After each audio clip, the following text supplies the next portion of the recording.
Om Namo Bhagavate Vasudevaya. Om Namo Bhagavate Vasudevaya. Om Namo Bhagavate Vasudevaya. Reading from Bhagavad Gita as it is, by His Divine Grace, A.C. Bhaktivedanta Swami Prabhupad, Founder Acharya of the International Society for Krishna Consciousness, Chapter 18. Now I'm wondering, Raimi, what's on the board? Because yesterday Guru Padma did 24 and 25. Am I supposed to do 25? Because otherwise the schedule gets messed up, eh? Okay, I'll do 25. Today it's the what is it? Today it's 19th, the 25. Okay, so I'll read from the. Oh, can you put on the light? Yeah, thanks. And I read from the word for word.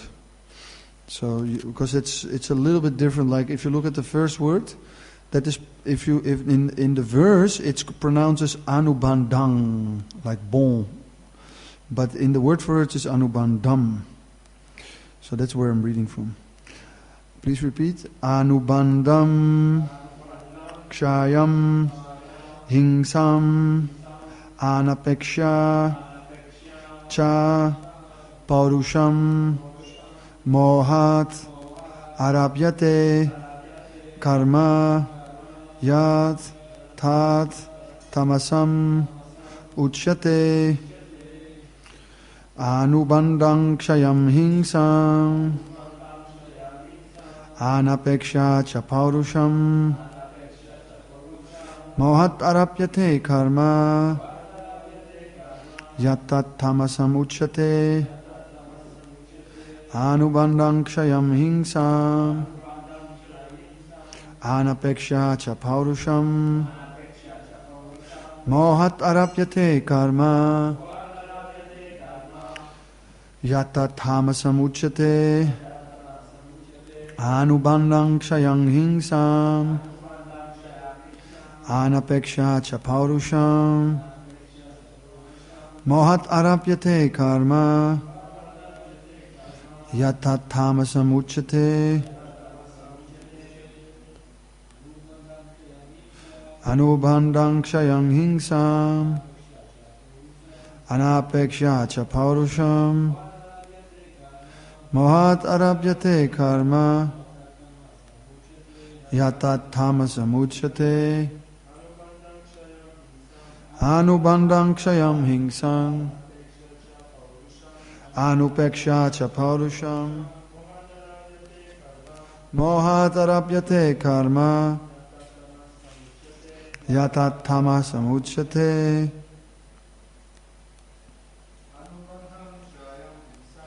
anubandhaṁ kṣayaṁ hiṁsām, anapekṣya ca pauruṣam,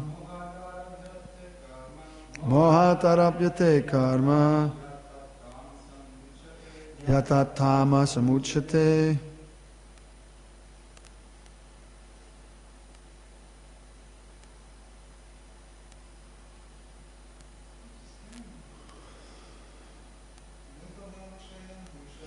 Anubandhaṁ kṣayaṁ hiṁsām,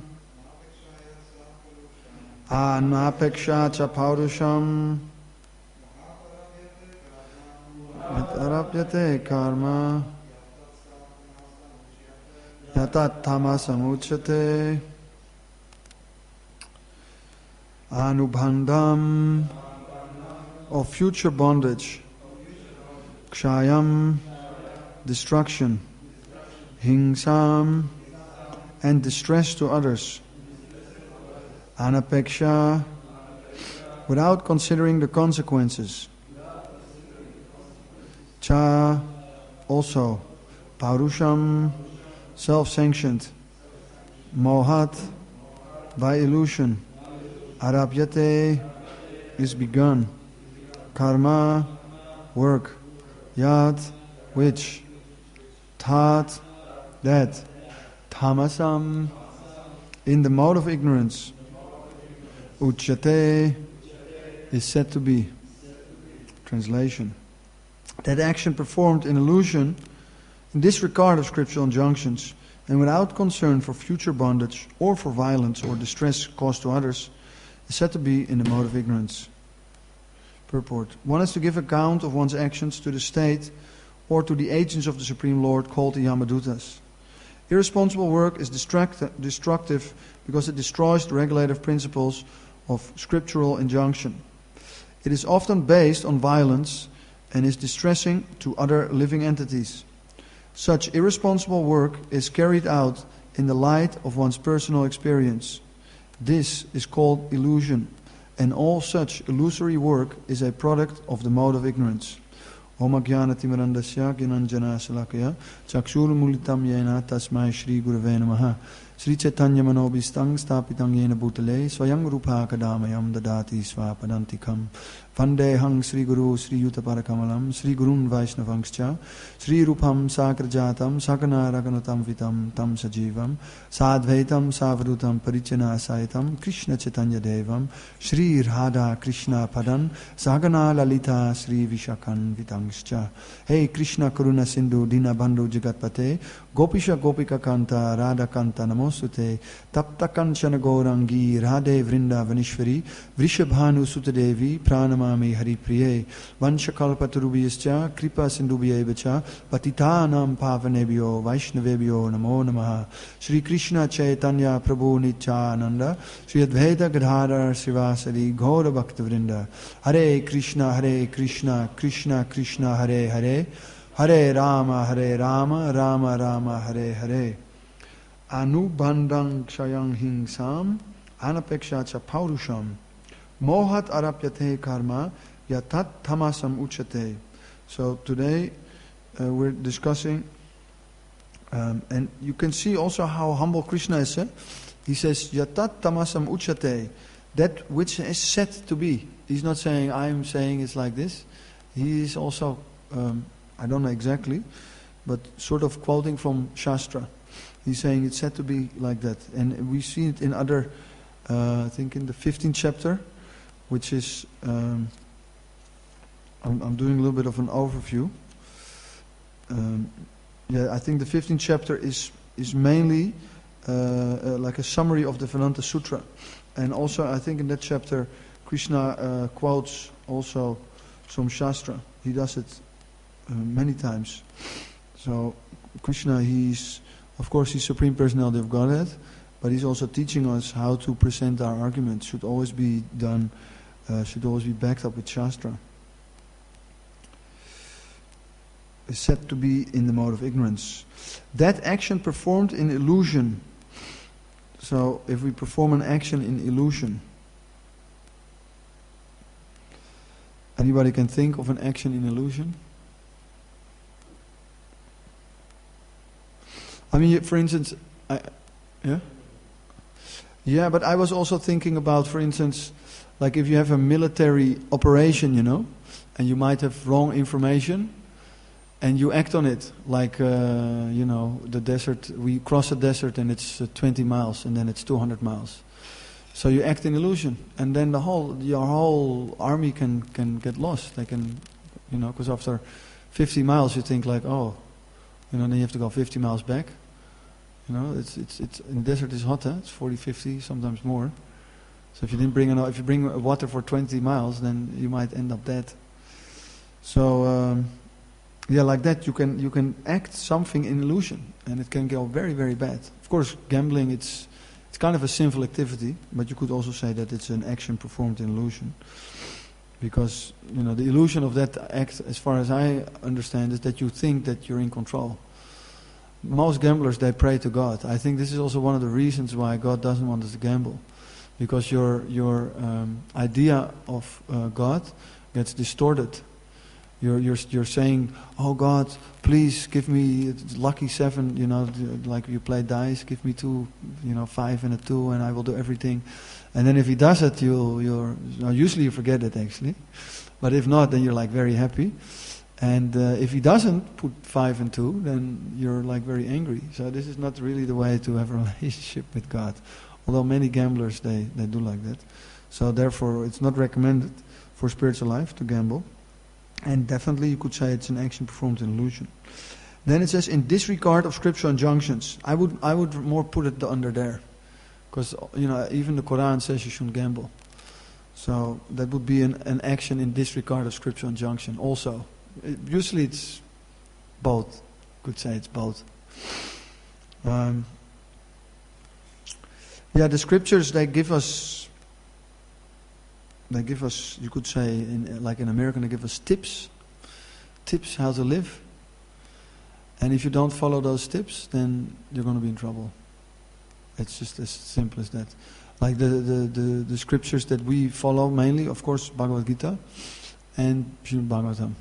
Now, what comes to mind, for instance, that in Srimad Bhagavatam it says that, for instance, if the husband leaves, then the wife should dress chaste. So this is a scriptural injunction, more or less. So if you don't do that, then usually it will be trouble. Like the husband comes home unexpected, and then the wife dresses very nice. And she might not have any lover or any idea with it, but just she happened to do that. But the husband will be disturbed automatically. He will think, why is he dressing so beautifully? Maybe she has a lover, or maybe... So he's going to be disturbed. And they might get into a fight, and they probably won't even know why they're getting into a fight. You understand? But it's because they didn't follow the scriptures. And then usually it ends because tamas, it generally leads to the hellish planet. And if husband and wife fight, then it becomes like a hellish atmosphere, And in fact, Chanakya Pandit says that if husband and wife do not fight, then Lakshmi will come to their house. There's a few other things. He said, stocking up grains very nicely. Husband and wife not fighting. And not worship a person that should not be worshipped. If you do those three things, then you will have a prosperous household. Chanakya Pandit is a great sage. He's not completely spiritual. I mean, in one sense he is, but he's not completely Krishna conscious. But Prabhupada quoted him many times, and he's a big authority in India. Like in Delhi, you have all these embassies. How you say that? Embassies. Yeah. And they're all called after him. It's like the Chanakya Pandit neighborhood, and all these embassies they are in that neighborhood. Anyway, so he said that. And without concern for future bondage. Yeah, so we might do something, like we're devotees, and we're not supposed to do certain things. I will not give any examples, but sometimes we do them anyway, and then we don't think of future bondage. Like again, if you act outside of scripture injunctions, then there are certain consequences, and you should be aware of them. Like, for instance, I preached like 10, 15 years to my brother, and he was really a ferocious meat eater. He was very proud of eating meat, but after 15 years of preaching, he finally realizes that eating cow is not the best. So this is a huge advancement. So sometimes he still eats it, but he realizes that from all the meat, that is the worst meat to eat, because the cow is like a mother. She gives milk, the bull plows the land. Sometimes I give an example when I speak to a big audience, like, just imagine the two things that you like the most. Usually it's ice cream and pizza. So this is all from cow milk. Without cow milk you cannot make ice cream or pizza. I mean, you can, but it's not so nice. So cow is very, very important. And everybody in this room, I'm pretty sure, we are all raised with cow's milk. The mother, she gives milk a couple of months, and then afterwards you need cow milk to become healthy. So that means that it's our mother. And to kill your mother, of course, we know is very sinful. So that is why cow should never be killed, because she is actually our mother. She fed us with her milk. So he realized that. So he has some concern for future bondage, But if we just do something which is against the scriptures, and then usually we do it because we just don't think of future bondage. We just think of gratifying our senses. So we should have some concern for future bondage. We should be concerned about that. Krishna works we're in a very instant kind of, like John Lennon used to call it instant karma. It's a kind of instant karma society. You press a button and then you get something. But in nature, or you could say material nature, it doesn't work like that. A plant, you put it inside, then it grows like that. And if you take care of it, it becomes a nice plant. If you doesn't take care of it, it dies. But it takes some time for you to see those reactions. Or you put something poisonous in the ground, then you eat the fruit, then you also get poisoned. So these things take time, it doesn't go instantly. So you might do something now, but the reaction will come much later. And that is just how this thing is set up here. And that is also why it is called illusion. Like I gave the example of the army. You go into the desert, you have a little bit of water, and you feel like really good. But then after 30 miles, you're in big trouble. You see, so it takes some time. Like they go into the desert and they're all very proud, but after 30 miles they're all suffering. You see, so the reaction takes time. And we need some intelligence for that, to see that. Like somebody might warn the army that, don't go, it's a 200-mile desert. No, you got special inside information. There's an oasis after 20 miles. But there's no oasis because they were misinformed. Okay. Or for violence. That action performed in illusion, in disregard of scriptural injunction, and without concern for future bondage or for violence. Yeah, for instance, you could think of Hitler taking Czech. He just took that and he didn't care about violence. In fact, he wanted people to attack him. He didn't care. So he just took that country without any regard for violence. So this is a demoniac tendency to just do something, and you don't mind if somebody else might be violent. You're not concerned about that. Or distress caused to others, which is practically the same. Of course, sometimes can also be like, for instance, the Czech people. They were put in great distress. So he didn't care about the Czech people. Neither did he care about any of the French or Dutch or English people that might have attacked him.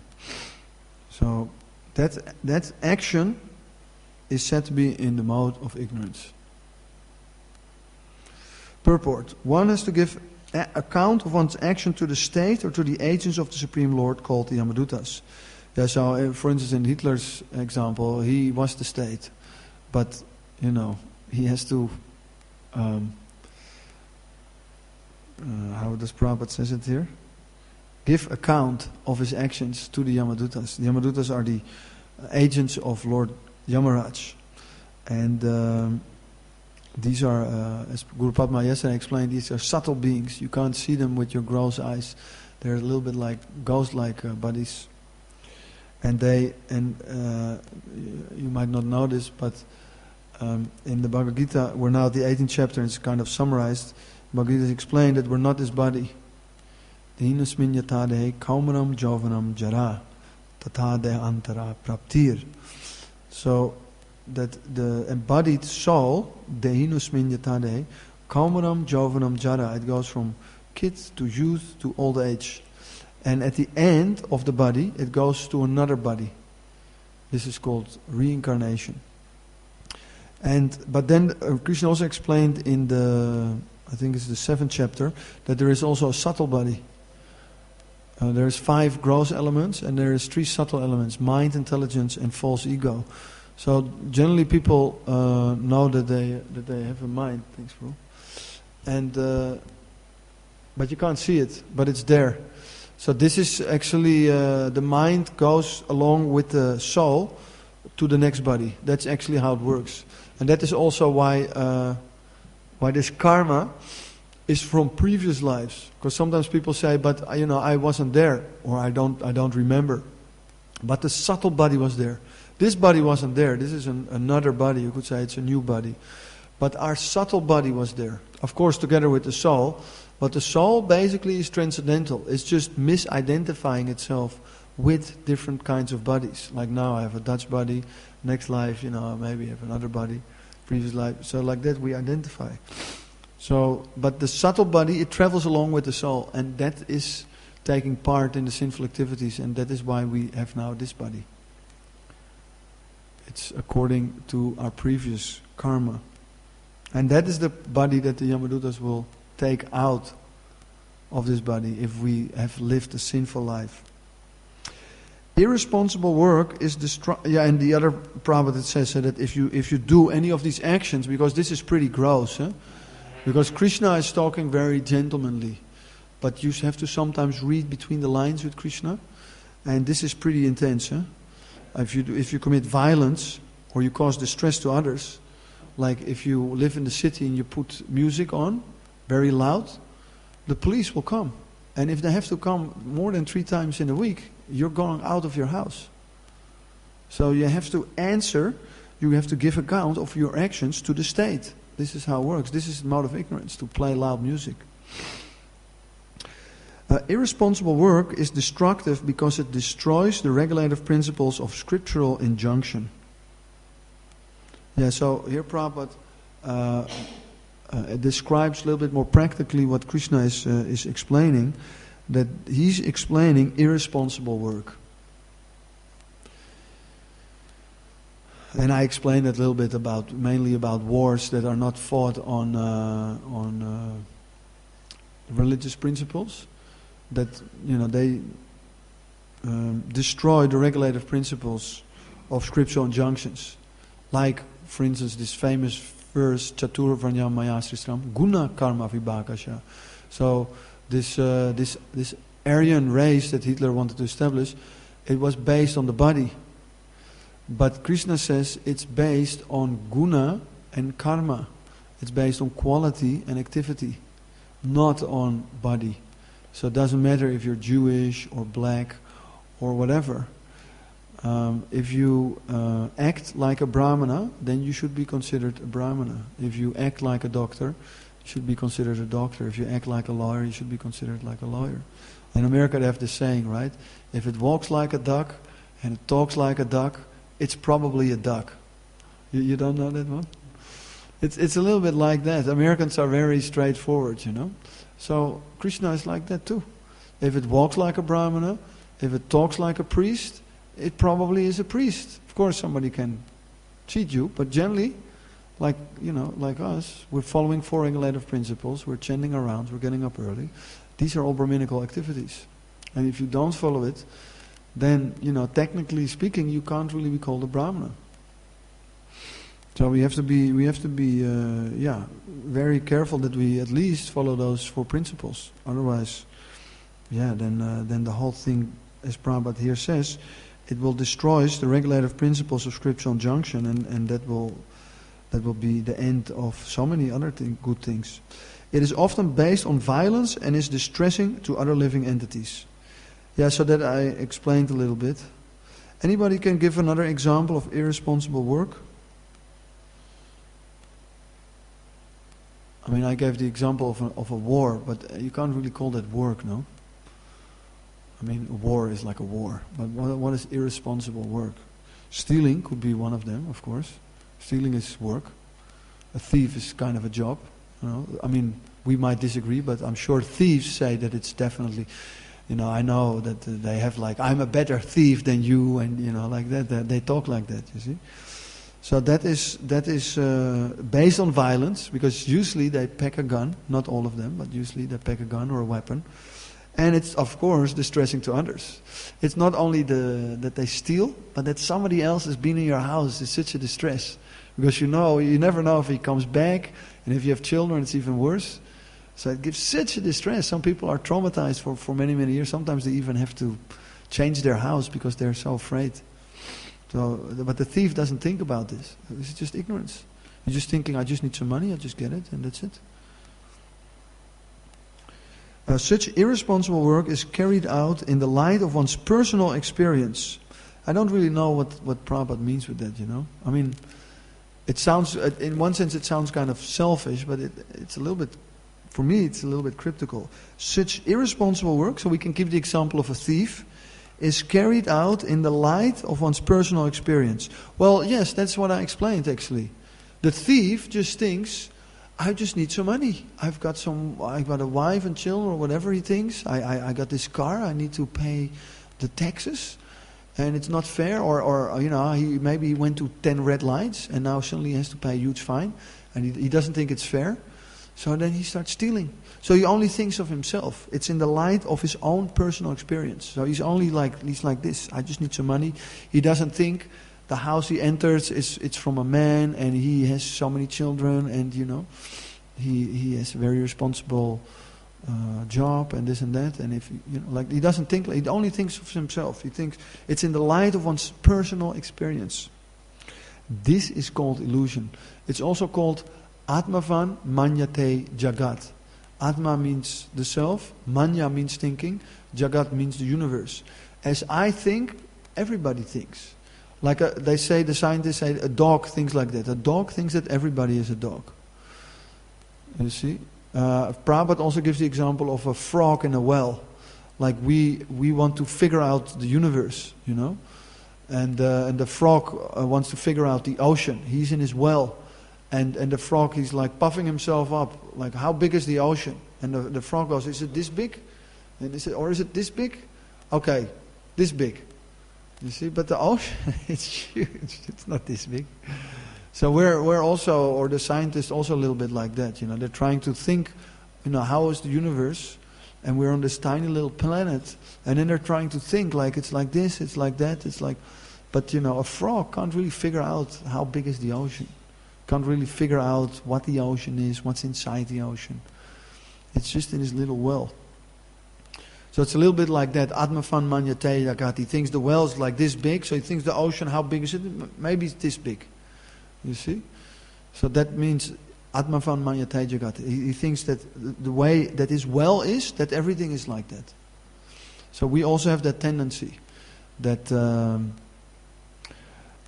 I am suffering, and therefore, everybody has to take care of me. Like sometimes you get sick, and then sometimes people they irritate you, and you're like, oh, don't push me, and then suddenly you say, yeah, I'm sick, and then the other person says, oh, why didn't you tell me you were sick? I didn't know you were. I'm sorry, I didn't know you were sick, because you have to tell people. They cannot feel that you are sick.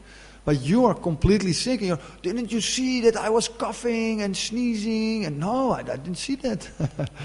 So we were all sort of in our own little world, kind of. And the more we become conscious, more we become Krishna conscious, the more we become aware of other people. Like people said that when Prabhupada entered the room and he was looking through the room, people felt that he was looking in their heart and he could see who they really were. So Prabhupada was completely aware of the other persons. So that is very high level of what's actually, it's higher than goodness. It's called Suddha Sattva, pure goodness. It's a transcendental platform. It means that you're in touch with the super soul, and then you can sort of some of us have distributed books, and at some stage, if you get really good at it, then you also get kind of these mystical powers. You're like, oh, are you a doctor? And you're like, yeah, I'm a doctor. How did you know I was a doctor? You're like completely, another level sort of. You were just guessing, but you guessed right the first time. And it's like, these kind of things, they happen then. But like I said, if you're in illusion, then you only think about yourself. Like this sickness, it's a good example. Because generally when we're sick, we get into tamas. We sleep a lot. Generally we don't take a shower. We get more dirty. I recommend actually when you're sick, you should take a shower. You feel better. You should take a shower. You should try to get up. I always tell people, of course you have to take it easy. Don't push yourself. But I tell people, you lay in your bed when you're healthy and see how you feel at the end of the day. You won't feel very good, I assure you. But this is what we do when we're sick. We just lay in the bed and then we feel horrible. Usually it's better to just keep doing what you need to do. Like I said, don't push yourself. If it's too much, you need to take rest. But don't exaggerate it, Take a shower, be clean, do something nice, read a book, Because otherwise you will be more infected, because like if you have a beard and you have like nails and you're dirty, this is all mode of ignorance, and it drags you down in this material consciousness, like that. Like, like in Amsterdam you have these heroin junkies. Not all of them, but generally they're very, very dirty. They're very, very dirty. And this increases this whole mode of like, selfishness and ignorance. Okay? And to end, the purport, Prabhupada says, all such illusory work is a product of the mode of ignorance. So Prabhupada doesn't have anything good to say about this. It's illusory work. What good can really come from illusory work if you're just in illusion? Of course, one thing, and then I'll end, good thing I can say, bhakti yoga or serving Krishna, it even if it's done in ignorance, it's still good. But we should not do it in ignorance. But it's so powerful that even if you do it in ignorance, it's still good. And Prabhupada gives the example, if the postman, or if a child, for instance, I can give both examples. If a postman gives you $1 million bucks, it will work, even if he doesn't, understand what it is. Or for instance, a child, if he tells you, I don't know, the microphone, the switch is, you have to switch it on there. He doesn't know how it works, but he's seen his father switching this on and like that. So he doesn't know anything how the mic works, but he knows the little button is there. So that's all you need to know. So with Krishna it's the same. If you serve Krishna, even if you don't know what you're doing, like for instance this chanting, even if you don't know, for instance the 10 offenses, there are 10 offenses to be avoided while chanting Hare Krishna. Even if you don't know, still it will work to some extent. The medicine, it's so powerful, it will still work. Like every medicine has a prescription, and you should generally follow the prescription. But it works. The drugs, you swallow it, it will have some effect. So the same with chanting Hare Krishna, it will have its effect. But one of the effects is that it will pull you out of ignorance. And so gradually we should not try to do devotional service in ignorance. But anybody can come in here. It doesn't matter which mode they are, and gradually they will come up. They will come up. I think I should stop there. So any question or comment?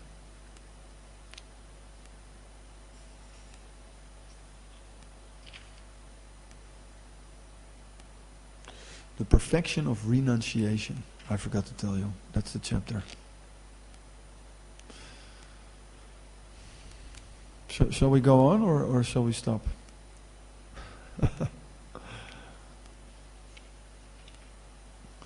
Because what I wanted to share with you a little bit is to give a little bit of an overview of Bhagavad Gita, since we're at the 18th chapter.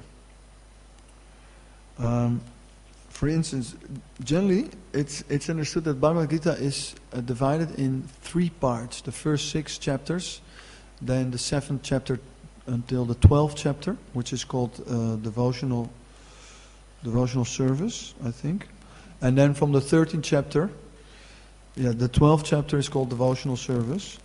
And then from the 13th chapter till the 18th, the 13th chapter is called Nature, the Enjoyer in Consciousness, which is about the material energy. What I gather from Prabhupada's purports, actually, because sometimes people say that the middle 6 chapters, it's like a sandwich, they say. So they are like the essence of Bhagavad Gita, and they're most important. And it's a fact that the middle 6 chapters, especially the 7th, the 8th and the 9th, and of course in the 10th chapters, the Chaturshloki, that the most verses generally are quoted from those chapters. But in the 13th and 14th chapter, Prabhupada explains that this knowledge is higher actually than the knowledge previously given. And that is knowledge about the material energy. So that should be known. And if you want, I can also teach it to you. in the sense that you should try to memorize it. But for now, I'm going to just concentrate on the 7th chapter.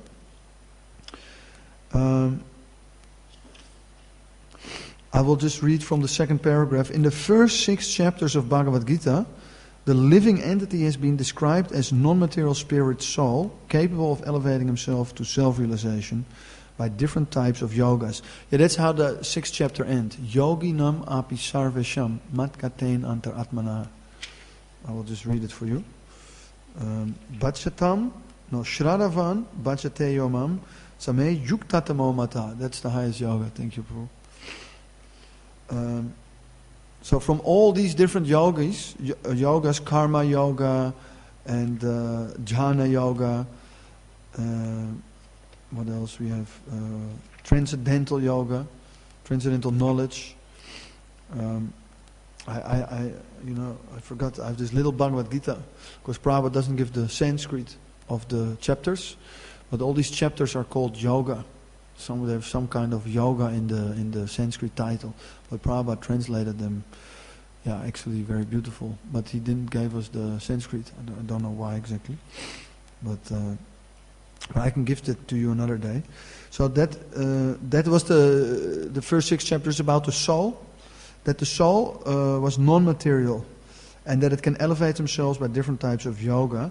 And Prabhupada says at the end, it is clearly stated that steady concentration of the mind upon Krishna, in other words, Krishna consciousness, is the highest form of all yoga. In other words, if you work for Krishna, like we're trying to do, that is also a form of yoga. And another example that Prabhupada gives is that, for instance, householders, they should try and give 50%. At least that's what Rupa Goswami recommended. And if you give 50%, which is of course an enormous amount of money, then you're going to think of Krishna when you do your job, because I'm going to give half to the temple. So it works like that. And that's a meditation right there. That's a meditation. I sometimes give the example of a beautiful wife. And the husband says, "Oh, I love you so much." And then she says, "Can you pull out the garbage?" He says, "No, I just want to sit here and look at your beautiful face." That's not how love works, and that's not how Krishna works. He wants us to do something. So that is also Krishna consciousness if you just work for Krishna. So, I leave it there. That is the 6th chapter, and then I'll describe the next 6 chapters, which is done in the 13th chapter, and I think it's the 2nd verse. Yeah, in the 3rd verse, if I remember correctly.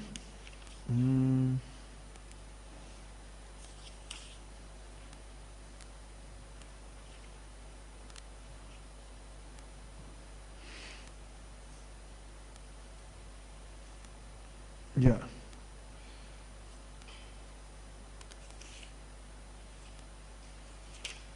Okay. I can't find it. Oh, here it is. Yeah, it's at the end of because it's 2 verses together. It's at the end of the first purport. In the first 6 chapters of Bhagavad-gītā, the knower of the body and the position by which he can understand the Supreme Lord are described. So that's the first 6 chapters. It's about the soul and how he can understand Krishna. In the middle 6 chapters of the Bhagavad-gītā, the Supreme Personality of Godhead and the relationship between the individual soul and the super soul in regard to devotional service are described. So it is mainly about devotional service, and the super soul is described. So the soul and the super soul are sitting in the heart. So that is also more explained. That's not so much explained in the first 6 chapters. It's more like you have a soul and there is God, and you can have a relationship with him. And in the next 6 chapters, that relationship is more detailed, in detail described, and the super soul is described. And then Prabhupada continues: the superior position of the Supreme Personality of Godhead and the subordinate position of the individual soul are definitely defined in these chapters. And the conclusion, of course, we've heard it many times, but let's say it again. The living entities are subordinate under all circumstances, but in their forgetfulness they are suffering. When enlightened by pious activities, they approached the Supreme Lord in different capacities. As the distressed, those in want of money, the inquisitive, and those in search of knowledge. So, anybody remembers where that is from? It's the distressed, those in want of money, the inquisitive, and those in search of knowledge. I think it's from the 7th chapter, if I remember correctly.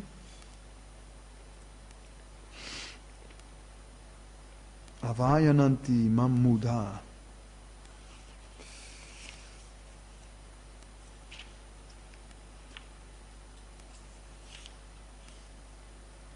Let me see.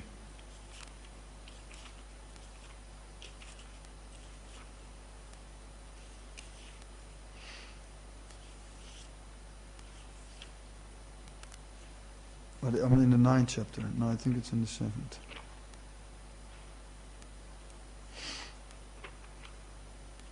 Yeah, there Krishna says that Bhavanam Jamanam Ante Jnanavam Prapatyante, that out of many thousands of men. Yeah, which verse? Text 3? Thank you, Prabhu.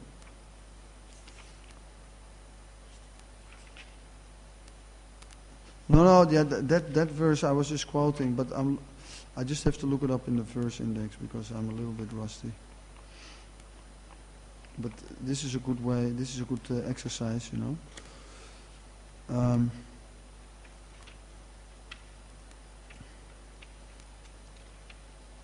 Let me just look it up.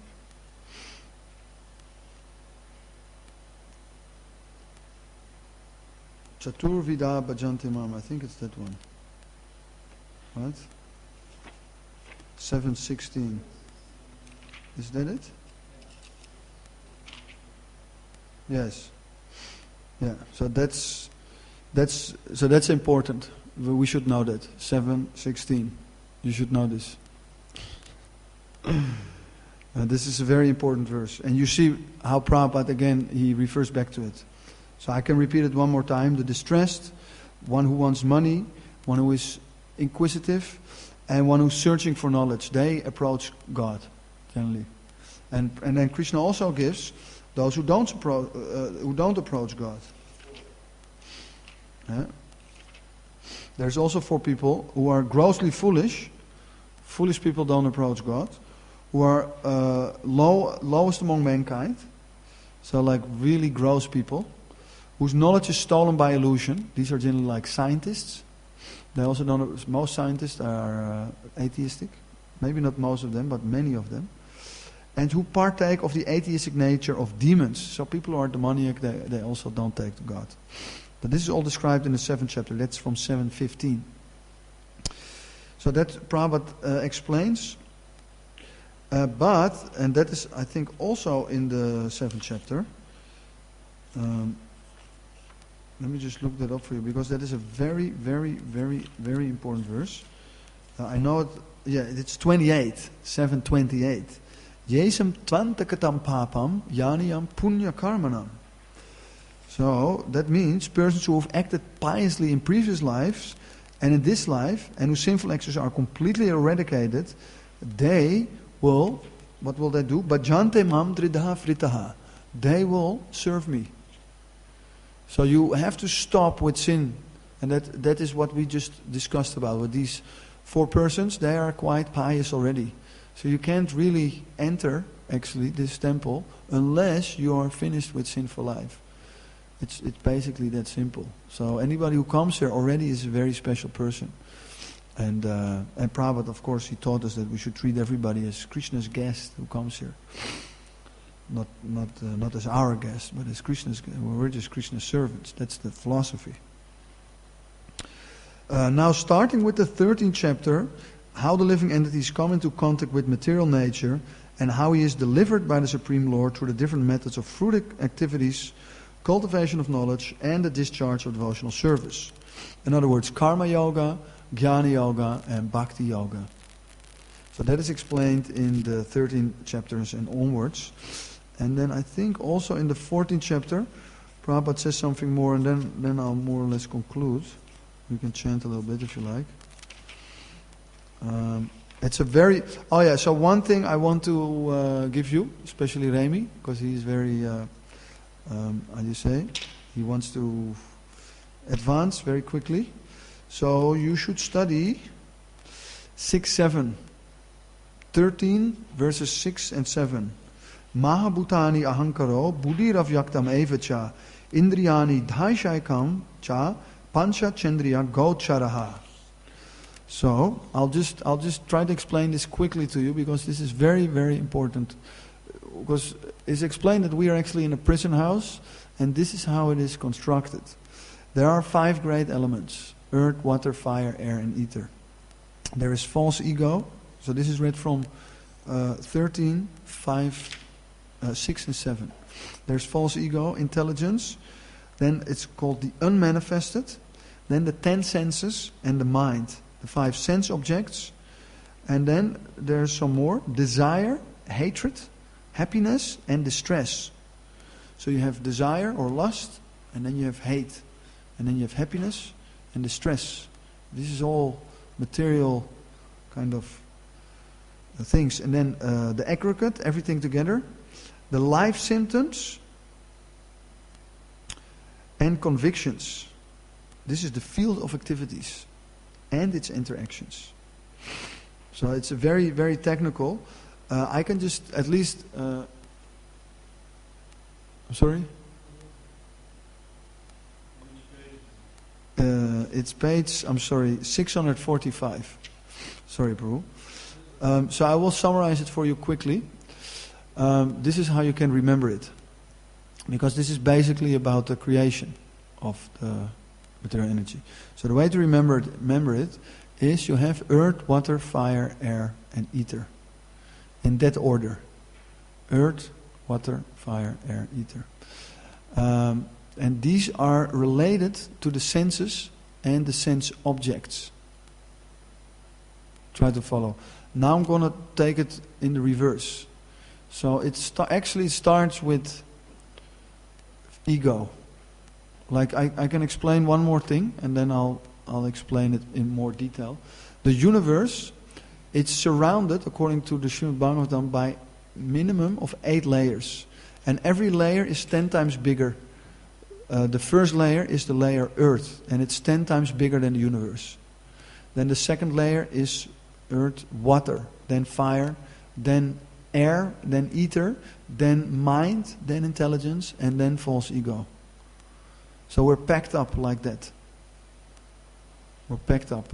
And so the way it is constructed, that it starts with false ego, which is very subtle. That's actually also how we fall down. There is a little bit of egoism, and that is not really enjoyed in the spiritual world. So you'll be a disturbance. And if you don't correct that, then gradually you'll be removed. Or you remove yourself, actually. Then there is intelligence, which is actually material intelligence, which can also be polluted. And then, or intelligence can be polluted. Material intelligence is polluted intelligence. And then the mind. So the mind can also be spiritualized. Krishna says, man mana, you think of me. But it can also be materialized. And that is generally what's going on. It's called conditioned. The mind is really the key to get out of here. To just think of Krishna, and the easiest way to think of Krishna is just simply to chant this mantra. So now it's going to get technical. So then you get ether. So ether is connected to sound. There's nothing else in ether. There is no smell, there is no form, there is no touch. The only thing that is in ether is sound. And sound, of course, is related to the ear. So the next is air. Air has sound, but it also has touch. You can feel it. You can't see air. It has no form. But the wind, you can feel it. That's air. And that is related to skin. You can feel the wind on your skin. You're following me? Ether, air, water. Am I saying correct? No, fire. Fire has no taste. Water has taste. Fire has no taste. It has form. The taste from fire comes from the wood. And the wood is from the earth. So that is fire, water and earth combined. But the fire itself doesn't have a taste. Any taste that fire has is from the fuel that it burns, but the fire itself doesn't have a taste. But it has a form and it has sound, and you can touch it, of course. It's very painful. So that is related to the eyes, because eyes can perceive form. Of course, eyes is also partly skin, but it also has the seeing function. Eyes, fire, what did I say? Form and eyes. You see? So I'm coming up to 15. You see? 5 senses, 5 sense objects, and 5 elements, like that. So that is already 15. And then you have 5 working senses, which I quickly will give you now. 2 legs, 2 arms, genitals, anus, and speech. Because now we're going to come to the tongue, which is related to water. So fire, the way I understand it, is that you have this ether, air, fire. Fire heats up, and then you get air. Like the sun, it shines on the water, and then, there comes water. Or it shines on the earth, and comes water. So first there's fire, then there's water. Water is related to taste. Like Krishna says, rasuham, I am the taste. I am water. And water is in everything. In every food there's water. In every beverage there is water. There is no beer, there's no alcohol without water. So when people drink, they can think of Krishna. That is Krishna. Water, taste, and the tongue. Tongue is always wet. If the tongue is dry, it's finished. It doesn't work. It has to be wet. Like we're talking about the desert. It can be very painful. Yeah, you still follow it? Ether, sound. Air, touch, skin. Sound, ears. Then fire, form, eyes. Water, tongue, taste. And then finally earth. Earth is related to aroma, smell. Water doesn't really have a smell. It has a taste, but it doesn't really smell. Anything smells in water, it's something else. Water itself doesn't really have a smell. Like you can smell the sea, but that's salt. That's earth. That's earth. That's not water what you smell salt. So earth has aroma or smell, and that is related to the nose. So that's 15. You see, then I gave you the 5 working senses. I just repeat them one more time. 2 legs, 2 arms, genitals, anus, and speech. That's 20. And then you have, which we already discussed, these 3 subtle elements. That's 23. Mind, intelligence, ego. And then the 24th element, what is generally been given, they call either the 3 modes of material nature, which is what we're discussing today, or the unmanifested 3 modes. So, because sometimes they ask you, what are the 24 elements? So this is how you can remember it. There is a specific logic how this is built up. They're interrelated. And when I heard this knowledge, I became very convinced about Bhagavad-gītā and about Krishna and about something, because it made so much sense. Because the scientists, they have all these theories and this theory, but this theory is very solid theory. And it's not just a theory either. All these things I said, you cannot deny them. The tongue is related to water. You cannot deny it. The eyes are related to fire. This is fire. This is fire. This is coming from electricity. And electricity is fire. It's generated by coals or nuclear energy or, you name it. Wood is fire. It comes from the sun, ultimately. The sun puts that energy inside the earth. It's fire. So anyway, you can just think about it. It's very profound knowledge, and it will definitely help you in your spiritual life if you understand more how these things work. And then, which is what this chapter is about. No, not this chapter. That is the next chapter, the 3 modes, which is this is what I wanted to read actually. And one last tip I want to give you, because we're doing now an overview. It's if you want to go quickly, read the first purport and the last purport, because generally Prabhupada gives summaries of the whole chapter at the end of the purport and in the beginning of the purport. Okay. Yeah, so I want to read from the purport, the second paragraph. If one understands this chapter, that's the 14th chapter, through the process of philosophical speculation, which is jnana, he will come to an understanding of devotional service. In the 13th chapter, it was clearly explained that by humbly developing knowledge, one may possibly be freed from material entanglement.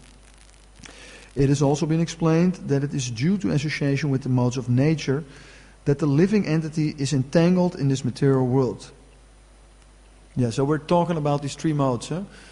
I think it was Guru Padma who said that. As long as you are on the modes, you are in material life. You have to go past the modes. And the only way to do it, because they're all over the universe, there's no place where there are no modes of material nature, you have to surrender to Krishna. And now this is what I wanted to read. Now, in this chapter, Supreme Personality of Godhead explained what those modes of nature are. How they act, how they bind, and how they give liberation. They can also give liberation if you go to the mode of goodness. You can elevate yourself like that. The knowledge explained in this chapter is proclaimed by the Supreme Lord to be superior to the knowledge given so far in other chapters. This is what Prabhupada says, and Prabhupada says that Krishna also says it. He says, the best of all knowledge, jnanam jnanam uttamam, 14.1. Jnanam jnanam uttamam. This is the highest of jnana, highest of knowledge. And he says again, here Krishna says, let me see where he says it. No, it's not so much in the Sanskrit, but Prabhupada translated, all the sages have attained the supreme perfection. Param sitim ito gataha. Oh, here, munayo. Yeah. Yat gyatva munayo sarve. Param siddhim ito gataha. Gataha means go. Siddhim means perfection. So the munis, they have gata. They have the what is it called? Siddhim gata, the perfect goal. The supreme perfection, Prabhupada translated here. Param, because param means the highest. Param siddhim ito gata. Just see how perfectly Srila Prabhupada translates these Sanskrit slokas. Param siddhim ito gataha, the supreme perfection. Munayo, the sages have attained supreme perfection. By this knowledge, 14th chapter, about the three modes, which is what we're doing right now. So that's basically, well, just to end it, this knowledge is far, far superior to all other processes of knowledge thus far explained. And knowing this many attain perfection. Thus it is expected that one who understands this 14th chapter will attain perfection. Just see, 14th chapter, very important. Then we get the 15th chapter, which is a very technical chapter. I already touched a little bit on it. It's about the Vedanta Sutra. And then the 16th chapter is the divine and demonic nature. And then the 17th chapter, it's really the last chapter of Bhagavad Gita. And I kind of missed it because my father left his body, and then I missed kind of the 16th and end of 17th chapter, or beginning of 17th. So I'm a little bit rusty on it. But so the 7th chapter is actually the last chapter of Bhagavad Gita, and this is what we're doing now is a summary. So I would like to end there. We can study it more. It's a wonderful book, and the more you read it, the more you study it, the more you also want to give it to others. Yes, okay, one question.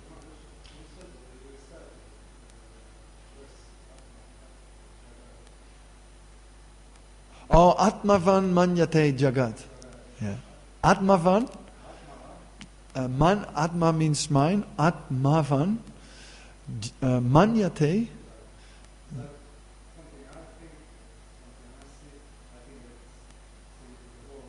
Yeah. Yeah.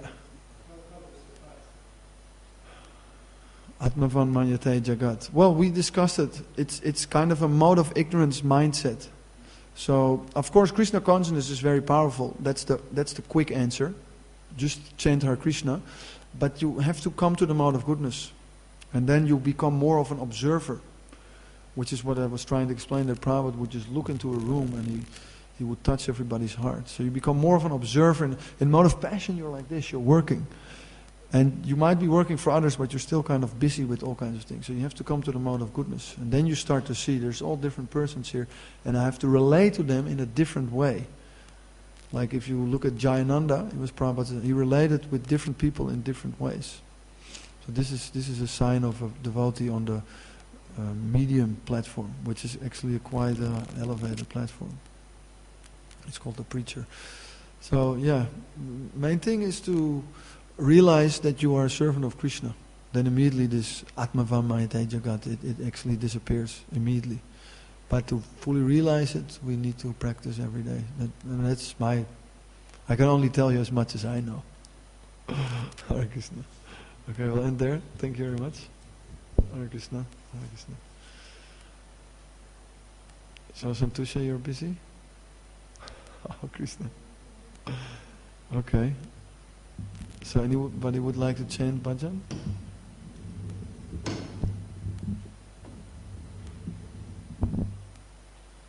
Any volunteers? Would you like to chant? Okay. Maybe I should track down the harmonium. Do you know what harmonium is? I guess you kind of would like it. Oh. Where was it? Oh, okay. Well, it wasn't there when you started.